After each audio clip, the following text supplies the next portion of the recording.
नमः संस्कृताय। संस्कृत कक्षा में आपका स्वागत। मैं प्रतीत राम वर्मा, असिस्टेंट प्रोफेसर, श्री गांधी महाविद्यालय, सिधौली, सीता। उत्तर प्रदेश माध्यमिक शिक्षा सेवा चयन बोर्ड प्रयागराज से टीजीटी और पीजीटी विषयों में शिक्षकों की भर्ती करने के लिए आवेदन पत्र आ चुके हैं और ऑनलाइन फॉर्म भरे। यदि आप टीजीटी या पीजीटी परीक्षा देना चाहते हैं तो आप शीघ्र ही फॉर्म अपना ऑनलाइन भर दें, क्योंकि 15-20 तारीख के बाद वेबसाइट बहुत व्यस्त हो जाएगी, चलेगी तो दिक्कत आ सकती है। इसलिए फॉर्म भरने में आप शीघ्रता करें। तो आज मैं पीजीटी संस्कृत परीक्षा की तैयारी कैसे करें और आप एक ही बार में आराम से परीक्षा में पास हो जाए, ये कैसे करना है, कैसे पढ़ाई करनी है, इस संबंध में आपको मैं आज बताने जा रहा हूँ। प्रवक्ता संस्कृत का पाठ्यक्रम 5 भागों में बटा। पहला क्या है? साहित्य एवं नाटक। दूसरा है भारतीय दर्शन। तीसरा तीसरा है काव्य शास्त्र। चौथा भाषा विज्ञान और पांचवा है संस्कृत शब्द संरचना एवं शब्दावली। तो इन सब इस समय 5 भाग हैं। यदि आपने संस्कृत में एमए या आचार्य किया है तो आप पीजीटी अर्थात प्रवक्ता संस्कृत के पद पर फॉर्म भरने के लिए पात्र हैं और फॉर्म भरने के बाद आप मेहनत से तैयारी में जुट जाए। तो आपको क्या पढ़ना है ये मैं आज बताने जा रहा हूँ। कैसे पढ़ना, खास समझिएगा। पहला क्या कहते क्या है कि साहित्य। बाण भट्ट कृत कादम्बरी कथा मुखम को आपको भली भांति पढ़ना है। महाकवि बाण भट्ट का पूरा परिचय, उनका समय, उनके आश्रयदाता राजा के विषय में पढ़ना है। और कादम्बरी कथा में क्या पढ़ना, ध्यान देना। मंगलाचरण पूरा भली भांति पढ़ लेना है। इसके बाद राजा शूद्रक का वर्णन है, उनके बारे में जान लेना है।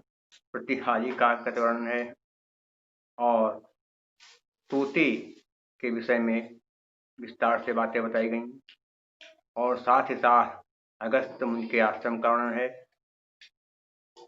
राजा शूद्रक की कथा से लेकर के जहाँ तक पोता अपने बारे में बताना शुरू करता है वहां तक की कथा को आप उसमें पूरा पढ़ें।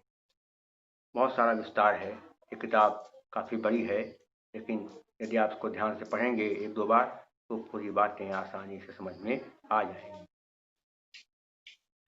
शिवराज अंबिका दत्त व्यास का शिवराज विजय आपके पाठ्यक्रम में तो नहीं है, लेकिन एक बार उसको भी थोड़ा देख लेना जरूरी है, क्योंकि हो सकता है उससे भी कुछ पूछ ले कि शिवराज विजय में कितने निश्वास हैं या शिवराज का विभाजन किसमें है, ये पूछ सकते हैं। और उसमें कुछ से एक आज हो सकता है पूछ ले, कोई जरूरी नहीं, लेकिन शिवराज विजय भी थोड़ा सा देख लेना जरूरी है। तो इस तरह से कादम्बरी कथामुखम मुख्य ग्रंथ है और साथ ही साथ शिवराज विजय भी थोड़ा सा उसको एक बार आप देख लेंगे तो आपकी तैयारी ठीक ढंग से हो जाएगी। साहित्य में कहते आपको महाकवि माघ का शिशुपाल वधम, श्रीहर्ष का नैषधीय चरितम और महाकवि भारत का किरातार्जुनीयम प्रथम सर्ग, शिशुपाल प्रथम सर्ग, नैषधीय चरितम प्रथम सर्ग और किरातार्जुनीयम सर्ग। इन ग्रंथों को जब कहते आप पढ़ेंगे तो ध्यान है क्या है कि इन ग्रंथों के ग्रंथकर्ता अर्थात इन ग्रंथों के कवियों का पूरा परिचय आप पढ़ें। और दूसरी चीज क्या करेंगे आप, ग्रंथ जब आप पढ़ना शुरू करेंगे तो एक एक श्लोक जब पढ़ेंगे आप, तो प्रत्येक श्लोक के एक एक शब्द का भी अर्थ आप समझते चलेंगे। समझेंगे जब, तब जाकर के आपका कल्याण। क्योंकि कभी कभी एक शब्द पूछ लेते हैं और कहते हैं इसका क्या अर्थ है, कहाँ से, तो दिक्कत आ सकती है। इसलिए जब आप क्या कहते हैं काव्य महाकाव्य पढ़ेंगे तो एक एक शब्द पर ध्यान देंगे और उनका अर्थ, और जो भी श्लोक पढ़ेंगे उसमें क्या करना है, रूप, धातु, संधि, समास, प्रत्यय, अलंकार, रस, छंद, गुण, रीति, इन सब का भी ध्यान रखेंगे, क्योंकि इससे भी संबंधित प्रश्न बन सकता है। और मुख्य बात क्या कहते क्या है कि प्रत्येक महाकाव्य के प्रारंभ में कौन सा छंद है और उसके अंत में कौन से छंद हैं, किन किन छंदों का अंत में प्रयोग किया गया, इन सब का भी आप ध्यान रखें, क्योंकि इससे भी संबंधित प्रश्न आते हैं। और जो महाकाव्य कहते आपके पाठ्यक्रम में करते हैं उनमें कितने सर्ग हैं, उनका आधार ग्रंथ क्या है, उपजीव्य क्या है, इसका भी आप ध्यान रखेंगे। जैसे किरातार्ण्यम का उपजीव्य क्या है, महाभारत का वन पर्व, शिशुपाल का उपजीव्य क्या है, महाभारत का सभा पर्व। इस तरह से आप ध्यान रखेंगे। निसप्तम क्या कहते हैं आपके पाठ्यक्रम तुम में नहीं है, वैसे देखा है तो किरातार्ण्यम भी नहीं, लेकिन इनसे भी प्रश्न पूछे जाते हैं, तो नील सप्तम का भी आप थोड़ा बहुत सामान्य अध्ययन कर लेंगे, ये नहीं कि इसको छोड़ दें कोर्स में नहीं। तो अब दूसरी चीज क्या कहते आती है नाटक। नाटकों में महाकवि कालिदास का अभिज्ञान शाकुंतलम नाटक आपको पूरा, महाकवि शूद्रक का मृच्छकटकम नाटक आपको पूरा करना है। उसमें क्या ध्यान देना है कि कितने अंक हैं, और जो है अंक के प्रारंभ में जो नांदी है उसमें किस देवता की स्तुति की गई है, और इन नाटकों के अंत में जो भरत वाक्य है उसमें क्या कामना की गई है, किसने भरत वाक्य कहा, इसका भी आपको ध्यान रखना है। साथ ही साथ क्या करेंगे आप, क्या कहते हैं नाटक पढ़ेंगे तो नाटकों का सब पूरा अध्ययन करेंगे, और उसमें जो सूक्तियां हैं मुख्य मुख्य वो सब आप तैयार कर लेंगे कि कौन सी सूक्त, कौन से सद्वचन किसने किससे कहे, कौन से सद्वचन किसने किससे कहे हैं, इसका भी कहते हैं आपको ध्यान रखना है। इसके अलावा क्या करना है आपको, उत्तर रामचरितम आपके पाठ्यक्रम में नहीं है, लेकिन थोड़ा बहुत उत्तर रामचरितम का भी जो है सामान्य परिचय पढ़ लेना है, और उसकी सूक्तियों को भी पढ़ लेना है, क्योंकि उससे भी संबंधित प्रश्न पूछे जा सकते हैं। जैसे पहले कह दिया कि एको निमित्त होता है, एको निमित्त करुण रस भेदाद, कि तो कुछ भी पूछा सकता है, तो थोड़ा बहुत क्या कहते हैं तो क्या नाम है उत्तर रामचरितम भवभूति का भी आप पढ़ लें। स्वप्न आपके पाठ्यक्रम नहीं है, लेकिन थोड़ा सा उसका भी परिचय पढ़। तो इस तरह से ये ग्रंथ हैं, साहित्य हैं, इनको क्या कहते हैं, हाँ मेघदूतम भी जो है थोड़ा सा पढ़ लेना, उसकी सूक्तियों को जो पढ़ लेना है, आपके पाठ्यक्रम में नहीं है, लेकिन फिर भी मेघदूतम कालिदास का लिखा हुआ खंड काव्य है, उसको भी आप ठीक ठीक पढ़ लेंगे तो थोड़ा ये साहित्य तैयार। अब तीसरी चीज कहते आती है, दूसरी चीज भारतीय दर्शन। भारतीय दर्शन में श्री व्यास विरचित श्रीमद भगवत गीता का पूरा अध्ययन आप कर लेंगे। वैसे 700 हैं, लेकिन कौन कौन से कहते उसमें है जो है कहते सिद्धांत हैं, कौन से तत्व हैं, इनको पढ़ लेंगे, और कितने श्लोक हैं, कहाँ क्या है, सब पढ़ना है, पूरा एक बार पढ़ना पड़ना। दूसरी चीज कहते क्या है, सदानंद का वेदांत सार पढ़ना है, उसमें अनुबंध, चतुष्टय, पंचीकरण और श्रेष्ठ प्रक्रिया, ज्ञान, मोक्ष, ये सब, बंधन मोक्ष, ये सब पढ़ लेना है। और ये किताब क्या है, ईश्वर कृष्ण की सांख्य कारिका, उसको भी कहते आपको पढ़ना है। प्रकृति पुरुष, सत्कार्यवाद, श्रेष्ठ प्रक्रिया, और भी जो है 70 कारिकाएं, ज्यादा नहीं है, पढ़ आप ध्यान से। और एक है केशव मिश्र की तर्क भाषा और अन्नम भट्ट की तर्क संग्रह, ये दो किताबें एक जैसी हैं, थोड़ा बहुत अंतर है, तो इनको भी कहते आपको पूरा पढ़ना पड़ेगा, तभी जाकर के आपके दिमाग में सब बैठ पाएगा और आप भारतीय दर्शन के से पूछे गए प्रश्नों का सही से उत्तर दे पाएंगे। ध्यान। अब तीसरी चीज क्या कहते आती है कि भाषा विज्ञान। भाषा विज्ञान में भाषा का उद्भव, विकास, अर्थ परिवर्तन की दिशाएं, अर्थ परिवर्तन के कारण, ध्वनि नियम, ध्वनि परिवर्तन की दिशाएं, ध्वनि परिवर्तन के कारण, ये भी आप ठीक ठीक ढंग से पढ़ लें। भाषा का उद्भव एवं विकास, अर्थादि, और क्या कहते हैं, और क्या होता है कि भाषा को प्रभावित करने वाले कारक भी पढ़ेंगे, सब पढ़ना है। तीसरा और चौथा खंड क्या कहते हैं, आप क्या कहते हैं, क्या है, काव्य एवं काव्य विचार। इसके अंतर्गत दो पुस्तकें आपके पाठ्यक्रम में निर्धारित कौन कौन सी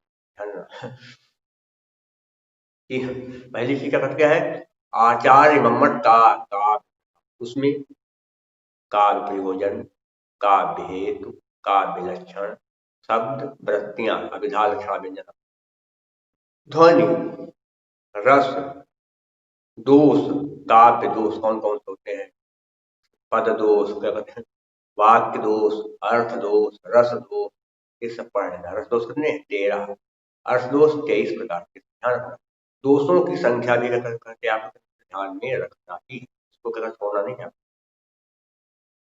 और ये दोनों चीजें क्या करेंगे आप, दोनों किताबों से मिलाकर पढ़ें, दोनों पढ़। फिर क्या कहते हैं, अलंकार संकल्प से पढ़ने, अनुप्रास, यमक, श्लेष, उपमा, रूपक, प्रेक्षा, संदेह, भ्रांतिमान, स्वाभावोक्ति, परिसंख्या, विरोधाभास, विशेषोक्ति, ये अलंकार भी पढ़ने, इनके लक्षण पढ़ना है, और इन अलंकारों के क्या कहते कितने भेद होते हैं, इनको भी कहते आपको ठीक ढंग से पढ़ना। जैसे अनुप्रास के 5, यमक के 40, श्लेष के 8, विरोधाभास के 10 भेद होते हैं, ये सब भेद भी आपको पढ़ना है। ये नहीं कि कहते अलंकार का लक्षण पढ़ लिया हो गया, उससे क्या काम नहीं चलेगा। अलंकार का लक्षण पढ़ेंगे, उसकी सारी बातें समझेंगे, और किस अलंकार में कितने भेद हैं, इसको भी आपको ध्यान से पढ़ना है, तब जाकर के आप क्या कहते सारी बातें समझ पाएंगे। जैसे क्या कहते आगे काव्य प्रयोजन। अब कितने प्रयोजन काव्य के, मम्मट के अनुसार कितने हैं, 4। मम्मट के अनुसार काव्य के प्रयोजनों की संख्या है 6, और आचार्य विश्वनाथ के अनुसार काव्य प्रयोजनों की संख्या है 4। मम्मट के अनुसार काव्य प्रयोजन 6 और विश्वनाथ के अनुसार 4। और काव्य कितने प्रकार के, ध्यान रखेंगे। पहला उत्तम काव्य कौन सा, ध्वनि, ध्वनि काव्य, दूसरा गुणीभूत काव्य, मध्यम काव्य, और एक होता है अवर काव्य, इसको क्या कहते हैं, अधम काव्य, नीचा, सबसे नीचे का काव्य। ये सब ध्यान रखेंगे। ध्वनि पढ़ लेंगे आप पूरा, तैयार रखेंगे। अब इसके बाद कहते 5वां कहते आता है चौथा व्याकरण। व्याकरण में क्या ध्यान रखना आपको, व्याकरण में प्रतिनिधि जो गण धातुएं हैं, 10 प्रतिनिधि धातुएं हैं, उनके 10 गणों को आपको पढ़ना है। प्रतिनिधि जो 10 धातुएं हैं प्रारंभ की, उनकी 10 धातुओं जो 10 धातुएं प्रारंभ में हैं, उनको आप ठीक ढंग से पढ़ना, 10 लगा। और क्या करना है, रूप भी आपको पढ़ने हैं, अस्मद, युष्मद, और अकारांत, आकारांत, इकारांत, ऋकारांत, ये सब रूप भी पढ़ना पड़ेगा। कम से कम आप 50-60 रुपये पढ़ ही लें, कम से कम, और 100 हो जाता, और अच्छी बात है, किताब ले लीजिए, कोई मिलती है। कौन किताब इसके लिए अच्छी है, डॉक्टर कपिल देव द्विवेदी की है, प्रौढ़ रचना अनुवाद, 100 रुपये किलो करने मिल जाएगी। या फिर क्या कहते हैं, आप ले लें डॉक्टर बाबूराव सक्सेना व्याकरण प्रवेश का, वो भी बढ़िया किताब है, अच्छी किताब है, उसको पढ़ें। तो क्या करना है, सब पढ़ना है। और धातु तो पढ़ेंगे, साथ साथ रूप भी पढ़ेंगे, तो रूप भी कभी कभी जाते हैं। संधि समास, संधि आपके पाठ्यक्रम में नहीं, लेकिन संधि भी पूछ जाती, कई बार पूछी गई, इसमें कौन संधि है, संधि छेद करो, ये सब होता है, संधि भी पढ़ लेंगे। कितनी मुख्य रूप से क्या करेंगे आप, स्वर में 8 संधियां, व्यंजन में 12, और विसर्ग में 6 संधियों को आप पढ़ लेंगे, तो आपकी तैयारी हो जाएगी। मैंने वीडियो बनाए हैं क्या संधियों के बारे में, उनको क्या कहते हैं आप देख लेंगे भली भांति। मेरे वीडियो संधियों के पड़े हैं, काफ़ी हैं, 7-8 या 10 वीडियो है, 10-12 से ज़्यादा होंगे। तो उनको आप देख लीजिए, मैंने बोर्ड पढ़ा है एक एक करके, सब चीज़ें बताइए, उसको क्या कहते हैं आप सब कहते समझ लीजिएगा, तो आपकी तैयारी अच्छे से हो जाएगी। समास, समासः पंचधा। लघु सिद्धांत कौमुदी के अनुसार समास 5 प्रकार के होते हैं। वैसे कुछ लोग मानते क्या करते हैं, ज्यादातर लोग क्या करते हैं 6, लेकिन 6 नहीं, उस तरह से देखा है तो केवल समास जोड़ लीजिए तो 7 हो जाएंगे। लेकिन कुछ समासों का क्या कहते हैं एक दूसरे समावेश से कहा क्या कहते हैं, कर्मधारय का तत्पुरुष में जो है समाहार कर दिया गया, उसमें जोड़ दिया गया, तो एक समास कम पड़ गया। इस तरह से क्या है, समासों को भी कहते आपको पढ़ना है, समास का विग्रह कैसे करना है ये पढ़ना है, और जो समासों के उदाहरण दिए गए हैं उन उदाहरणों को भी आपको ठीक ढंग से तैयार कर लेना है। जब क्या कहते हैं आप उदाहरण ठीक ढंग से तैयार कर लेंगे, कौन किस समास में, यानी किस उदाहरण में कौन समास है, कोई शब्द है उसमें कौन सा समास है, ये कहते हैं जब ध्यान में रखेंगे तो समास भी क्या कहते हैं आपका सही हो जाएगा। तीसरी चीज क्या कहते हैं, क्या कहते हैं प्रत्यय है। प्रत्यय में तव्यत, अनियर, कतुवत, मतुप, ल्यप, कत्वा, हक, अंगीप, अंगीस, अंगीन, डाप, ये सब सारे प्रत्यय हैं। वो क्या कहते हैं आप सिलेबस देख लेंगे, उसमें पढ़ लेंगे, इन सारे प्रत्ययों को आपको पढ़ना है, तब जाकर आप उसमें बढ़िया। और जो प्रत्यय आप पढ़ेंगे वो सारे प्रत्यय सूत्र के साथ पढ़ेंगे, नहीं कैसे प्रत्यय पढ़ लिया, इसे कह लिया आनी या प्रत्यय नहीं, का सूत्र भी पढ़िए। जैसे कह दिया कारकः, कौन सा प्रत्यय अकः आ गया, सूत्र क्या है णउल त्रिचौ, तो ये सब चीजें जो है आपको ध्यान में रखनी। प्रत्यय प्रत्येक साथ साथ क्या करेंगे, कहते आप जो है अलंकारों को तो पढ़ेंगे, लेकिन साथ साथ छंदों का भी ज्ञान रखेंगे। छंद वैसे पाठ्यक्रम में नहीं, लेकिन आएगा।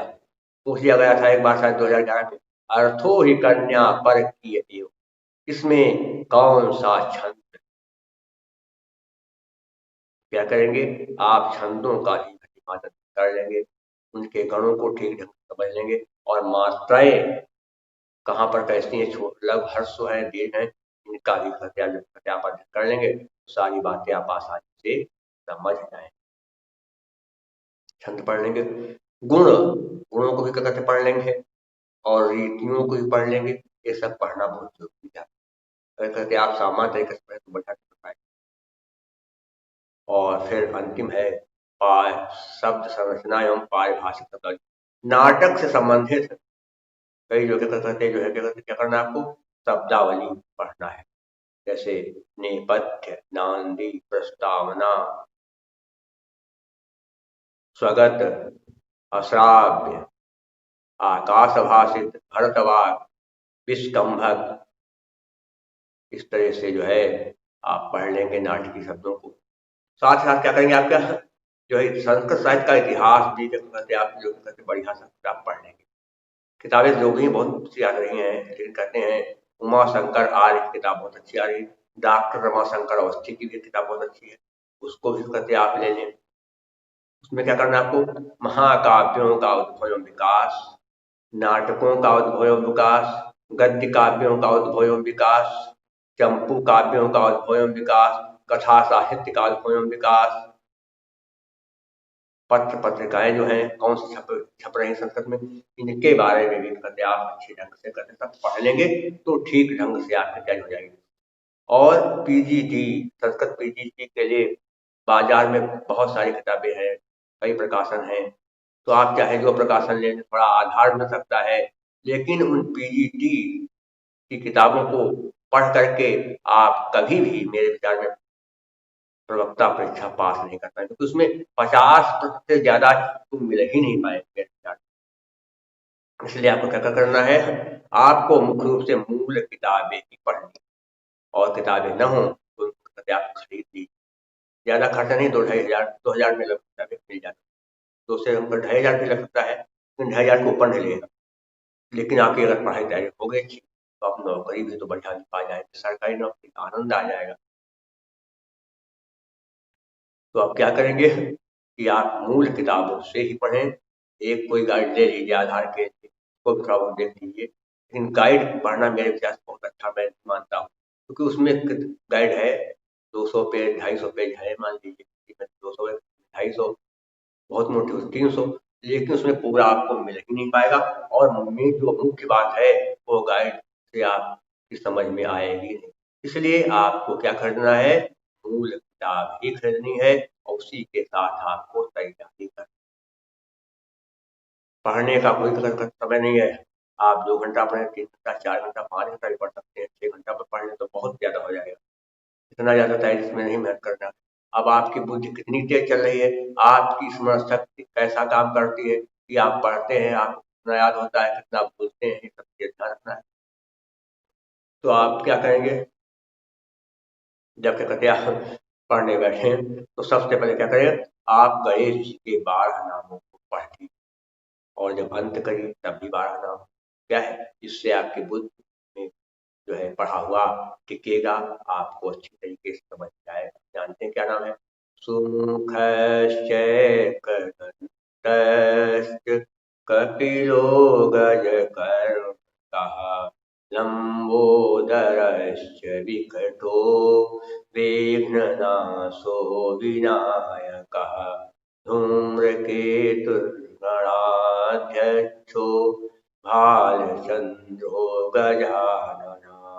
द्वादशैतानि नामानि यः पठेत् शृणुयादपि विद्यारम्भे च विवाहे च प्रवेशे निर्गमे तथा संग्रामे संकटे चैव विघ्नस्तस्य न जायते। अगर भगवान जी के गणेश के रामायण पढ़ लेंगे तो बहुत बढ़िया तैयारी होगी। और एक चीज बता दें क्योंकि सबको बता नहीं जाता है, जब क्या कहते हैं आप तैयारी करेंगे मेहनत से पूरी, इसके बाद जब कहते जाएं परीक्षा देने के लिए, तो रास्ते में यदि कोई गणेश मंदिर हो तो वहां पर जाकर भगवान गणेश को प्रणाम करें और उनकी स्तुति कर लें। और यदि कोई हनुमान मंदिर मिल जाए तो वहां जाकर के क्या करना, आपको एक मंत्र को पढ़ श्लोक पढ़ना, क्या, अतुलित बल धामम हेम शैलाभुदेहम् धनुजवन कृशानुम् ज्ञानिनामग्रगण्यम् सकलगुणनिधानम् वानराणामधीशम् रघुपतिप्रियभक्तम् वातजातं नमामि।